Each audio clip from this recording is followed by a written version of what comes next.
L'une des merveilleuses créatures qui réjouit, regaillardit, réconforte Dieu dans sa peau de l'unique créateur reste et demeure, la femme. Créée en dernière position, mesdames et messieurs, elle occupe aujourd'hui une position de choix au sein, sinon sur la planète, au sein de l'humanité. Son épanouissement, son développement, son autonomisation, aujourd'hui intéresse beaucoup plus afin que justement le rôle qui est donc au sein de la société puisse justement retrouver toute leur place. Raison pour laquelle le réseau des femmes leaders pour le développement RFLD en abrégé a décidé justement en parler de plusieurs manières afin d'amener les organismes, structures et autres à savoir raison garder devant certaines situations. Surtout en ce 21e siècle où nous assistons à des cas de façon variée, de catastrophes, d'autres situations aujourd'hui qui attristent la population. Quel soutien faut-il donc apporter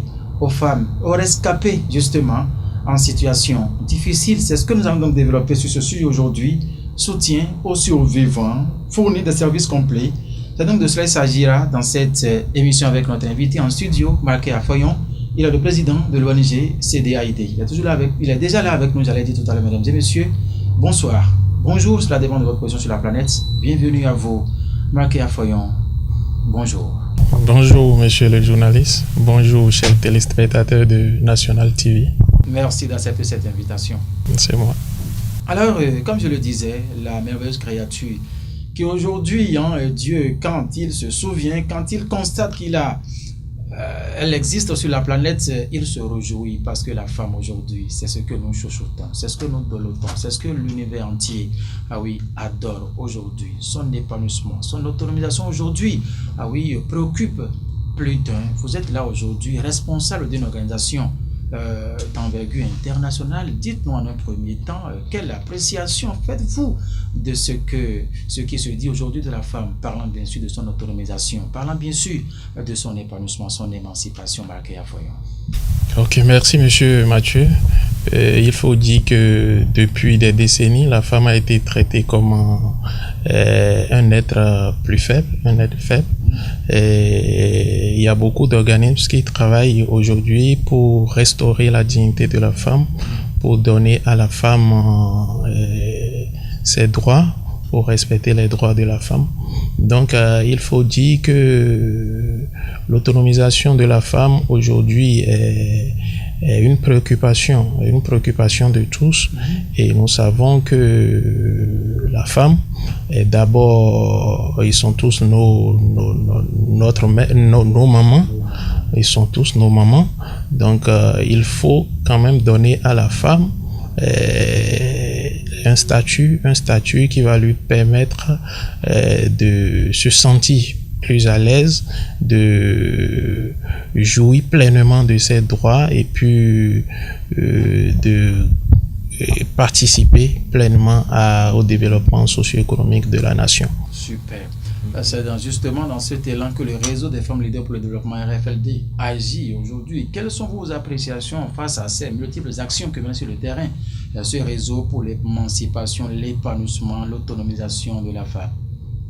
Le réseau des femmes leaders pour le développement, c'est un réseau qui est dirigé par de femmes à gaudier, je vais dire, de braves femmes. Et c'est une équipe très dynamique qui travaille pour pouvoir restaurer à la femme sa dignité, pour faire respecter les droits de la femme, pour donner une dignité à la femme et puis favoriser son autonomisation et sa participation active au développement. Je vais profiter de cette émission pour remercier l'équipe du réseau des femmes leaders pour le développement qui est conduite de main de maître par Madame Gloria Dossi Aguet, que je connais particulièrement. Je profite de l'émission pour la remercier pour toutes les actions qu'elle mène pour que la femme puisse s'épanouir, pour que la femme puisse retrouver ses lettres de noblesse dans la société. Voilà. Merci beaucoup à vous. Merci à cette brave, effectivement, la présidente du réseau des femmes leaders pour le développement Gloria aussi. Occasion pour nous aussi de faire un coucou à John Benayon, le grand Manitou aussi, l'un de ces pions qui font actionner véritablement le dit réseau à l'échelle internationale. Marqué à Foyon, une fois encore, merci à vous pour toute cette introduction. Nous allons donc entrer dans le vif du sujet à présent, parler du soutien qu'il faut apporter aux survivants dans des cas, des situations que nous rencontrons aujourd'hui en ce 21e siècle. Nous l'apprenons, nous suivons l'actualité aujourd'hui. Quand on prend la femme, quel genre de soutien faut-il à la femme d'une manière aussi responsable suite à une situation de laquelle elle est sortie saine et sauve? Ok, merci Monsieur Mathieu. Si je dois commencer, je vais définir le mot survivant en termes clés. Un survivant, c'est quelqu'un qui a échoué, ou quelqu'un, c'est quelqu'un, s'il vous plaît, c'est quelqu'un, un individu, oui, de manière générale, qui a échappé à la mort. C'est quelqu'un qui a vécu après une situation qui a engendré un ou plusieurs morts. Donc, à celui-là, il faut quand même lui apporter un soutien pour pouvoir garantir ses droits. Et comme soutien qu'on peut apporter à un survivant, par exemple, il faut, si un survivant vient vers vous et puis pose un problème ou bien vous êtes témoin d'un fait que celui-là a vécu mais il s'est sorti sain et sauf, il faut quand même respecter déjà sa dignité, il faut respecter son souhait, il faut aussi la sécuriser, il faut la protéger.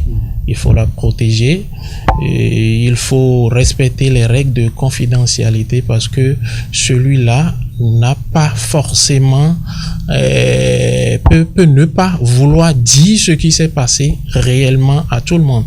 Donc il faut garantir la confidentialité. Si je dis la garantie de la confidentialité, c'est qu'il ne faut pas divulguer les informations que vous avez de celui-là. Il faut lui apporter un soutien pour restaurer ses droits, c'est-à-dire sa dignité. Vous pouvez lui apporter par exemple une couverture ou bien des vêtements si évidemment celui-là a été victime par exemple d'une violence ou il a été retiré de ses vêtements, il faut lui apporter cela.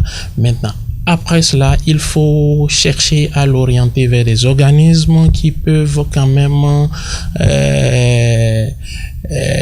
se porter devant un juge ou bien devant le tribunal pour pouvoir défendre les droits de cette femme. Donc, si je veux résumer, il faut l'observer, il faut l'écouter sans pour autant porter de jugement à celui-là, et puis après il faut l'orienter vers des organismes qui existent. Il y a plein d'organismes qui se sont créés et il y a des lois qui sont là qu'il faut respecter, et donc il faut l'orienter vers ces organismes-là, vers les secours pour qu'on puisse pour que la justice soit faite et puis que ce survivant-là puisse quand même s'en sortir plus à l'aise et plus respectueux.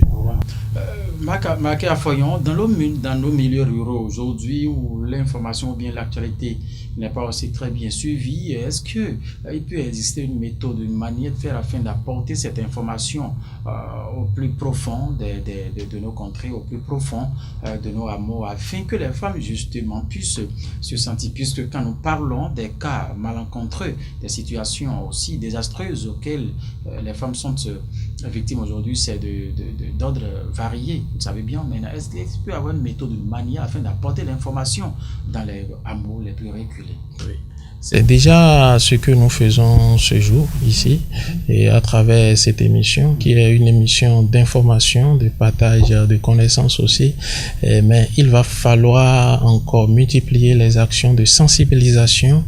Il faut organiser, il faut que les organismes qui interviennent dans le respect, dans la restauration des droits de la femme, qui lutte pour le respect des droits de la femme, il faut qu'on multiplie en tant que membres de la société civile, et à part les lois qui existent déjà, il faut que des sensibilisations se fassent. Il faut organiser des séances d'information à l'endroit des leaders religieux, des leaders culturels, et il faut multiplier les actions par des visuels de communication. Est-ce que vous voyez, pour que tout le monde, tout le monde soit au même niveau d'information, surtout dans des lieux reculés. Dans les lieux reculés où la situation là persiste encore, il faut multiplier les actions de sensibilisation, rencontrer les chefs religieux, les chefs traditionnels, pour pouvoir les informer de ce qu'ils doivent faire, des différents organismes qui existent, qui luttent pour le respect des droits de la femme. Vous avez su bien proposer des pistes, des leviers sur lesquels il faut donc agir rapidement pour faire passer l'information dans les milieux les plus reculés aujourd'hui. Mais vous ne restez pas sans savoir aujourd'hui que malgré ce qui se passe, malgré l'information, malgré les multiples sensibilisations, la femme reste toujours par endroits marginalisée, c'est-à-dire privée de ses droits, privée de ce qui doit lui revenir en temps normal comme droit, et toujours de la part de l'être humain, sexe masculin justement. Est-ce que vous ne voyez pas que quelque chose doit être fait à ce niveau-là afin de permettre à la femme de véritablement bénéficier de ces soutiens complets suite à un incident? Bon, ce qui doit être fait, monsieur le journaliste, c'est déjà ce que je suis en train de vous dire. C'est à travers les sensibilisations, à travers des plaidoyers, à l'endroit des dirigeants, que nous pouvons quand même trouver des voies et moyens pour pouvoir donner à la femme sa vraie valeur. Vous qui êtes de la société civile, vous le faites, vous travaillez déjà. Ce n'est pas des sensibilisations, des séances de sensibilisation qui en manquent. Mais là où le bas blesse, c'est bien que ces séances soient répétées dans certaines zones, dans certains endroits, aujourd'hui, on constate toujours qu'il y a c'est de l'entêtement, c'est de l'insouciance de la part de ces hommes-là. C'est ce que nous ne comprenons justement, par raison pour laquelle nous insistons un peu sur cet aspect avec vous, Bakay. Bon, c'est normal. Si des sensibilisations sont faites et puis vous trouvez peut-être que on ne bouge pas. On ne bouge pas. Il faut maintenant que nos dirigeants puissent quand même prendre les choses à bras le corps. Il faut des lois pour pouvoir punir. Il faut des lois pour pouvoir juger et des agresseurs, c'est-à-dire ceux qui commettent ces actes ces actes d'intimidation sur la femme. Il y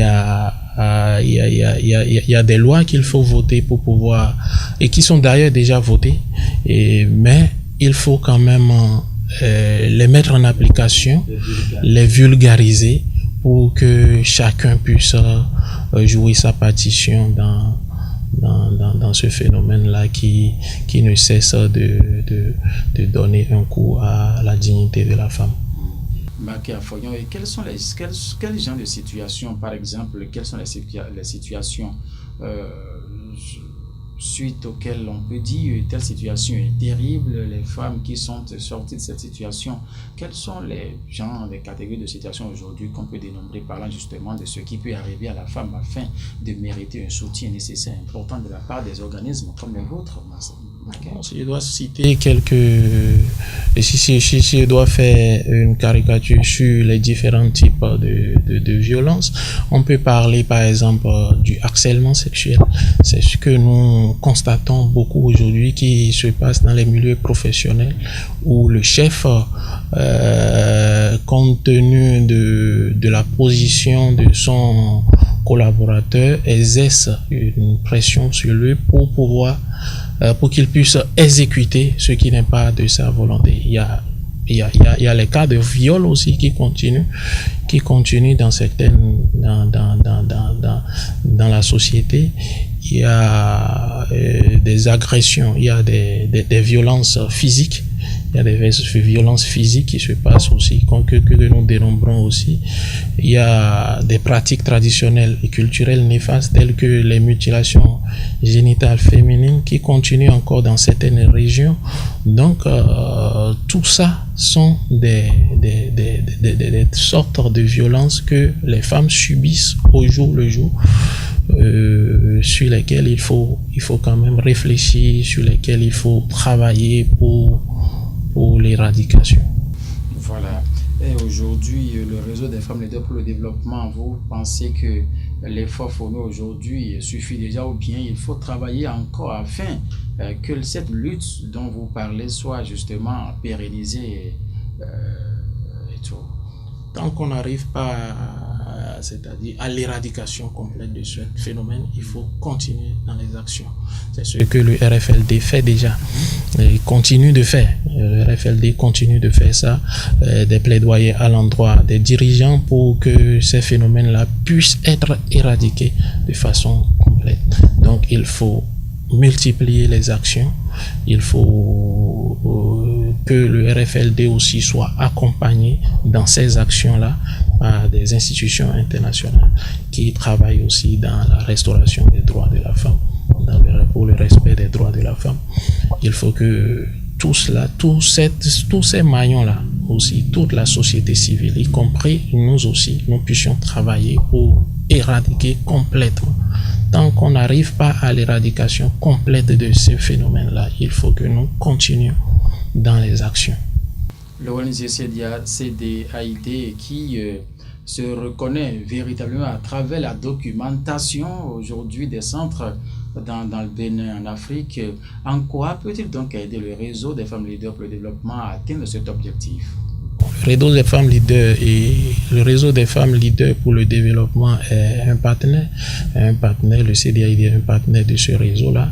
Et chaque fois qu'il y a des activités qui doivent parler, qui doivent aller dans le sens du respect des droits de la femme, de l'autonomisation de la femme, nous travaillons toujours ensemble. Le CDAID est toujours aux côtés du réseau des femmes leaders pour pouvoir mener toutes ces actions-là. Et nous sommes disposés à y rester.